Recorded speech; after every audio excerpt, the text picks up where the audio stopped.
Welcome, one and all, to another build video. This is my build of the league, a Reap flasfinder named Carl Potionseller in Sanctum Softcore that I've been playing for the past about 7 weeks and min-maxing as best as I could. Two disclaimers before I get started: this is not my original build, this is Exilia's build. I saw their post about 2 months ago, I thought it looked very interesting, so this is my version of that build. It is quite similar. There are a few changes, and I've also optimized it quite a bit further, which brings me to my second point. This build is quite optimized, but this is not actually the final form. There are some further small improvements you could make, getting some more lives, some small amounts of damage, some more armor perhaps. I don't know how much more I will be investing. I'm kind of running low on time. I do believe this is the most optimized version of the build that currently exists. I might be wrong, but I can't really tell because PoE Ninja is pretty unusable. This build is quite good. I've cleared all Ubers Deathless, Wave 30 Deathless. I have about or up to 120 million DPS. I'm currently doing some delve, but I haven't gotten very far.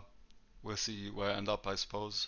I'm going to be making a build overview guide of sorts, explaining the main mechanics and how to build a character, what to pay attention to, and so on. So yeah, let's get started. Defensively, this build uses the very meta interaction between Loreweave, Eternal Damnation, and Transcendence for huge elemental mitigation. And then we have lots of physical damage taken as elemental to mitigate the physical damage as well, because otherwise we would be dying to physical hits very quickly since all our armor applies to elemental instead.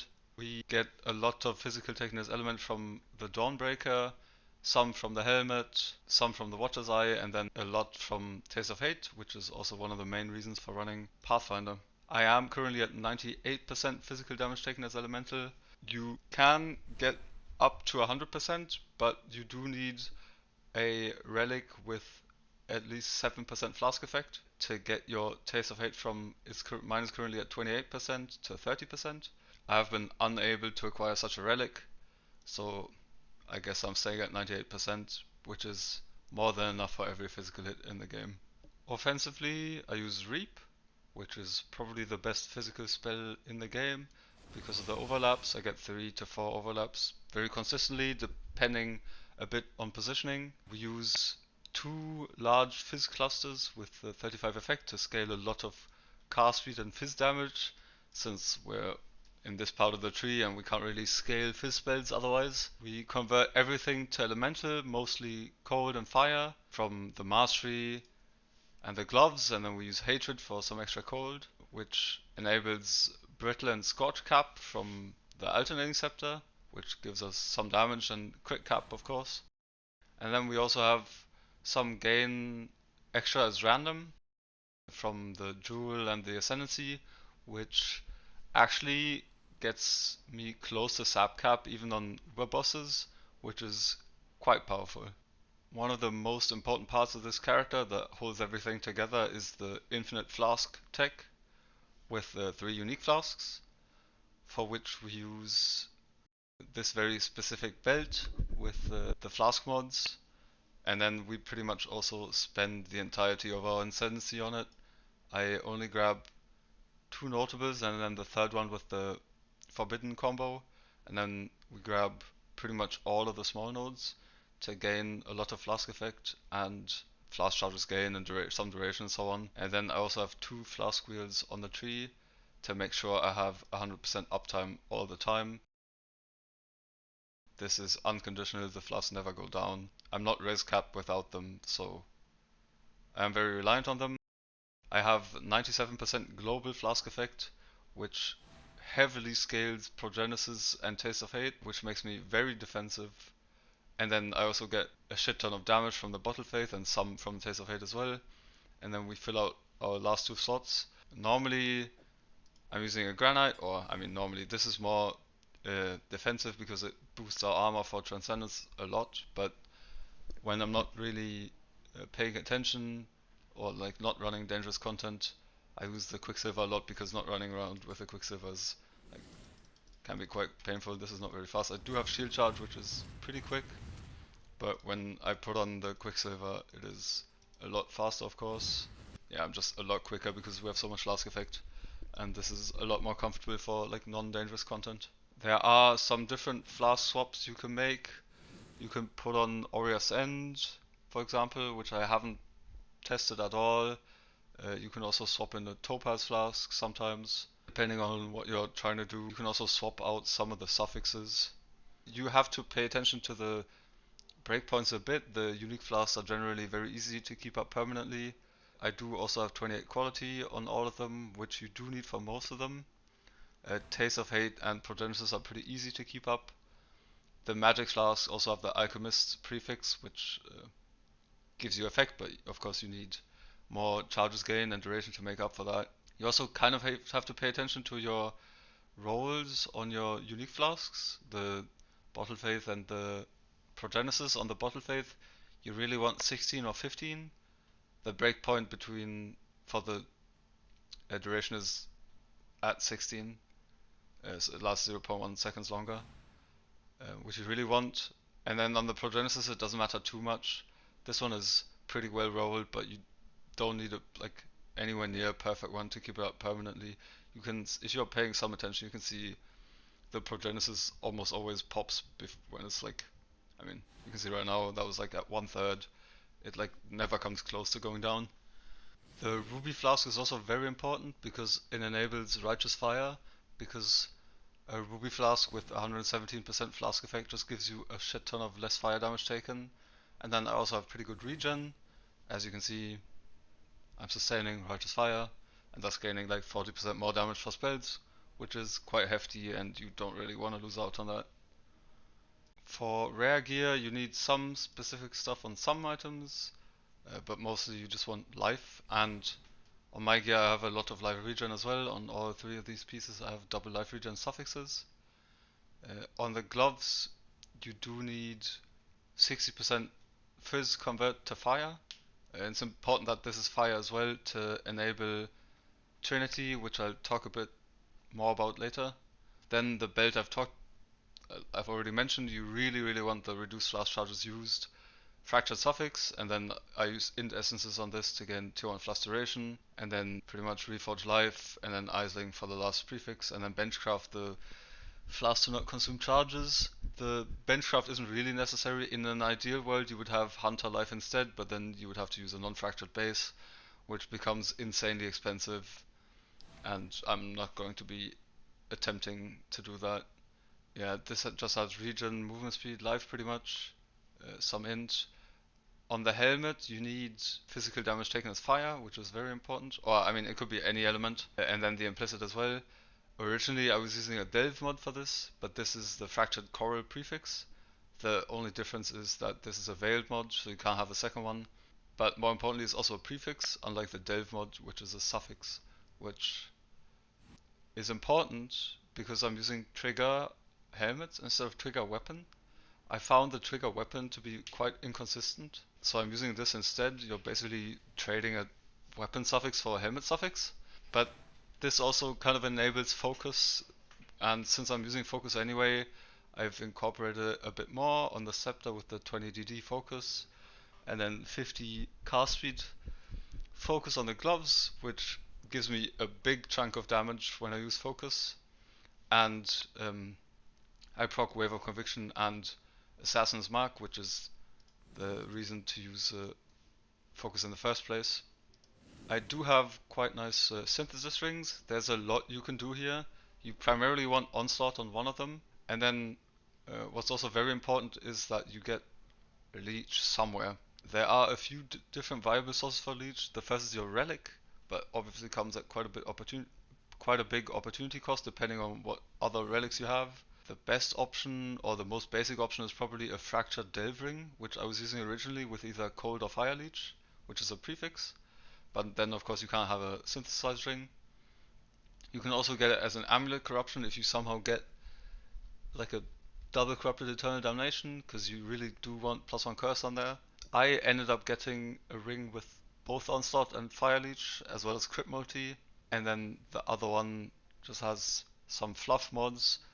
There's another possible source for Arcane Surge, so this isn't strictly necessary at all. What is quite necessary, however, is the reduced mana cost of skills on both of my rings. This one has the Unveiled mod as well as the flat crafted prefix, and this just has the crafted prefix. With this, I'm able to reduce my hatred cost down to 0 with some of the alt quality gems as well, and the 23 corruption on here, which is quite important because my unreserved mana is at 35. You don't have to use the prefixes on the rings. Alternatively, you can have some more unreserved mana by using Loathing Essence Helmet, which I was doing originally, but this is just better overall.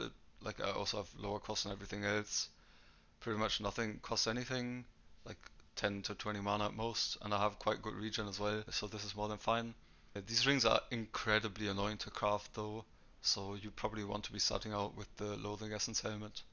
Lastly, what you have to pay attention to for rare gear is your strength int balance, which you want them to be balanced and higher than dex. Incidentally, I have triple balance right now to enable Rational Doctrine, which is incredibly overpowered, and Perma Cons Ground and Profane Ground is quite nice. If your int is higher than your strength, that can also be okay because you have so much Bottle Faith spam that like during mapping there's going to be cons ground almost everywhere. It's not as consistent for bossing, and like getting the additional stationary mod is preferable of course, but when you're still progressing your character, balancing stats is can be quite annoying. Like I didn't have it balanced all the time, but it is now, so I have the stationary cons ground. Make sure your if it's not balanced that your int is the highest, so you do get the profane ground because there's no other source for it, so you do need the source from the rational doctrine. Cluster jewels are quite important. I use two large fizz clusters, as I've mentioned, with 35 effect and 3% attack cast speed. These are super annoying to craft and very expensive as well. The effect and the cast speed are the most important mods, and then if you're short on money, just use whatever else you can get. Some res, some life, some armor, some just increased damage. Anything is okay pretty much. These jewels have become quite meta now, so I assume everyone knows the deal with them. And then I'm using this flask medium, which is also very important. You do need spike concoction to have perma flask uptime, and also gives a bunch of flask effect. And special reserve is just the best other notable you can get, and it's quite decent, so that's what I'm using. This one is quite expensive for the strength and so on, but you can obviously get just like any shitty one with the two notables. That's important. And then I'm using a militarism jewel. This just gives a lot of EHP. It's not strictly necessary, but from my like testing and POB, that does seem to be a way to spend your points more efficiently for EHP. So that's what I'm using. Exilia was using this in the original version, so I guess I just copied it, but I do think it's like the best thing you can do with this jewel slot. Regarding my unique jewels, I have the Balance of Terrors up here, which mostly there for sap, but it also is important for Trinity, so you can't really change it. The second mod is mostly fluff. You can drop the exposure mod. It's like a nice defensive boon, but if you get a different one or can't afford it, you can use that as well. Then I have my Watcher's Eye over here, which I obviously got extremely lucky on. Realistically, you will probably only have a 2 mod with the 2 Purity of Elements mods, and then you will have to get some more crit elsewhere to make up for the loss of the flat crit hatred. Make sure it is divine to 24% though, because every percent of fizz taken as Ellie matters a lot, otherwise you will be taking a lot more fizz damage. And then of course we have the FFFF combo down here. Yeah, these are pretty cheap. Lastly, we have the Militant Faith here. It's obviously important that you have High Templar Maxarius to get Transcendence and not one of the other keyzones. And then it's also very important to have the reduced mana cost per devotion on here to enable getting our mana cost low enough and our hatred to 0. You can't really drop this. The second mod is pretty flexible though. I have aura effect on this. It's not great since we don't have a lot of auras, but it's pretty decent. You can also run area damage, Ellie damage, non-dam elements, maybe even res instead. What you should pay attention to is the seed, however, and make sure that it doesn't change any of these 7 notables. You really want to keep the original ones, they are quite powerful, all of them. And then if you want to get very specific, you can try to get Zealot on this one, which is quite good. Arcane Surge for 2 points is very nice. Alternatively, you can get it on any of the other 2-pointers, I suppose.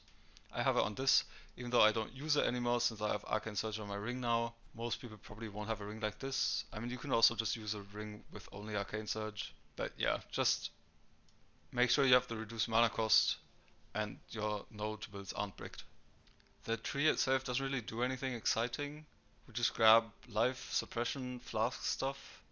The mark wheel down here for cooling strike and frenzy charges. This gives a lot of damage. And then the important flask nodes and so on. I pretty much just copied this tree here from Exilia. There are some more life nodes you can take, but these aren't like super efficient. Like your last points aren't really great in this. The important masteries I take are the flask masteries, of course, with the effect and the extra charge. The fizz convert, vitality reservation is very important, and then also this one, which is reduced life cost of skills. Reap does cost quite a bit of life when you stack up your blood charges to 6, and this stacks additively with our Anoint Cannibalistic Rite for 25% reduced life cost of skills, which is very significant. And what this does is basically give you regen, because you lose less life while you're casting Reap. You can't really see it in Hideout, but since it doesn't stack up, but the life loss does become significant and you want a lot of regen to make up for it. Trinity is something that you have to pay quite a bit of attention to. It's mostly enabled by our somewhat even fire and cold split, like converted fizz to fire and cold. I have gloves with 60% fizz converted to fire and then the cold mastery for the other 40%. You can change this a bit if you get a convert relic, but I would be very careful with it.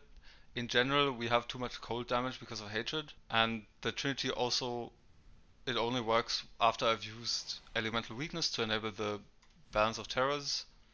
So it's fairly delicate. You have to make sure it's up on Uber bosses or bosses in general. You can also use the gain physis extra boot implicit potentially instead of the life regenerate if you need it. Focus also helps with Trinity consistency because of the GD procs. Like if the GD procs on the large fire hits, then your resonance goes up. Yeah, just be mindful of it. Pay attention that your Trinity, I can't show it right now since I'm not in a map, that it's actually up against bosses after you use your Ellie weak. Yeah. I will be going over the POB real quick. This is my current POB with all the items. In the configs I've added 80% attack cast speed. This is from the fizz clusters, which are still bugged in POB. Then the life recovery rate and the mage vein is for my relic, which of course isn't included. And then I've also added this 1000% reduced energy shield, since I do have ES in game, but it's always down because of Righteous Fire. So I just put this in so it doesn't like meddle with the max hits. Like I've ticked most of the realistic stuff here. We get saps between like 15 and 20%, and the other ailments are usually capped against Upas. I have ticked focus in this. We like again a lot of damage from focus. Technically it's not always up, but most of the time you can burst bosses down within the focus window. And then in this POB I've currently set Reap to 3, but you can get 4 overlaps pretty realistically, and then we end up at around 120 million DPS.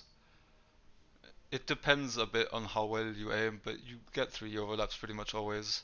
And then if you pay some attention to it, 4 is pretty realistic as well.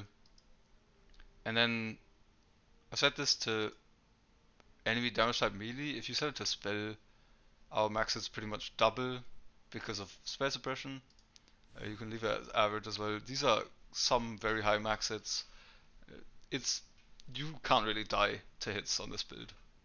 What you have to look for in your POB is your radius for Reap, which for me is 22, which you can also check in the calcs tab right here, and then go down to here. It like shows you the size of the circle in game, and then I'll show you what to do with that information. This is Rudy's Reap calculator, the link to which will be in the description, of course, that he made almost a year ago now, where you have some sliders here. This is for your radius, which I have 22, so I'll be putting it at 22. And then this is where your mouse cursor is at, assuming you're at position 0, 0. And what you're trying to achieve here is getting the most overlaps possible. It's pretty easy to get 3 consistently, as you can see, like when I slide this around, like the area in the center here will always be 3 overlaps from the orange, black, and red, uh, I guess semicircles, Pac-Mans, whatever. But if you pay attention, you can get it to 4 overlaps if your cursor is around like between 20 and 25. You can get a 4th overlap here with the green circle. You just have to make sure you aren't like pointing close enough to your character that the like first reap flips behind you, which is what happens. Uh, so yeah, that's something to keep in mind. So like as you can see here, I want to be aiming at like around 22, 23, somewhere around there. This does depend on your AoE a lot. If you have more AoE, you have to aim further away because the green circle flips earlier, which is one of the reasons I haven't actually scaled AoE in my build. I find this easier to get more consistent overlaps. It is of course worse for clear. Most people have a lot more radius, but in general you do have to stand further away. To know where to aim, I actually use my Righteous Fire, which has 23 radius, which is pretty much exactly where I want to be pointing. What I do pretty much is I aim around the edge of my RF, and then I want the boss to be standing like pretty much on the edge or like slightly more towards me. So as you can see here, I mean it's kind of hard to see, but there is an area here where there are 4 overlaps. If I move the cursor closer towards me, one of the reeds flips behind me, which and then has its dead zone right here, so then you lose 1 additional overlap. So you really want to be paying attention to like the reap that's on top of you, that it doesn't flip behind you, but instead like stays in this area. In summary, this is quite a good build, probably one of the most powerful ones I've ever played, but it didn't end up quite as good as I hoped it would. It doesn't really come close to my Necromancer in some ways. The Necromancer was still a lot safer, more comfortable, I feel like. There's also lots of variations of similar archetypes with like the Transcendence tech and Reap as Chieftain, which I do believe to be more consistent anyway. They obviously all use Mage Blood. This Infinite Flask tech is quite powerful and is nice, but it comes at such a huge opportunity cost. Like we invest so many points in Flask duration, pretty much our entire ascendancy. And while the unique flasks are incredibly powerful, like we get so much damage from Bottle Faith, and Progenesis is just turbo broken, Mage Blood is just such an easy fix. Like you still get lots of defenses from Mage Blood. I guess technically my flasks can still go down depending on map mods and those like rare monsters that siphon charges or whatever, which obviously can't happen with Mage Blood. But then Mage Blood also only has like 4 juice flasks and 1 like normal one with not probably not perma uptime depending on your setup.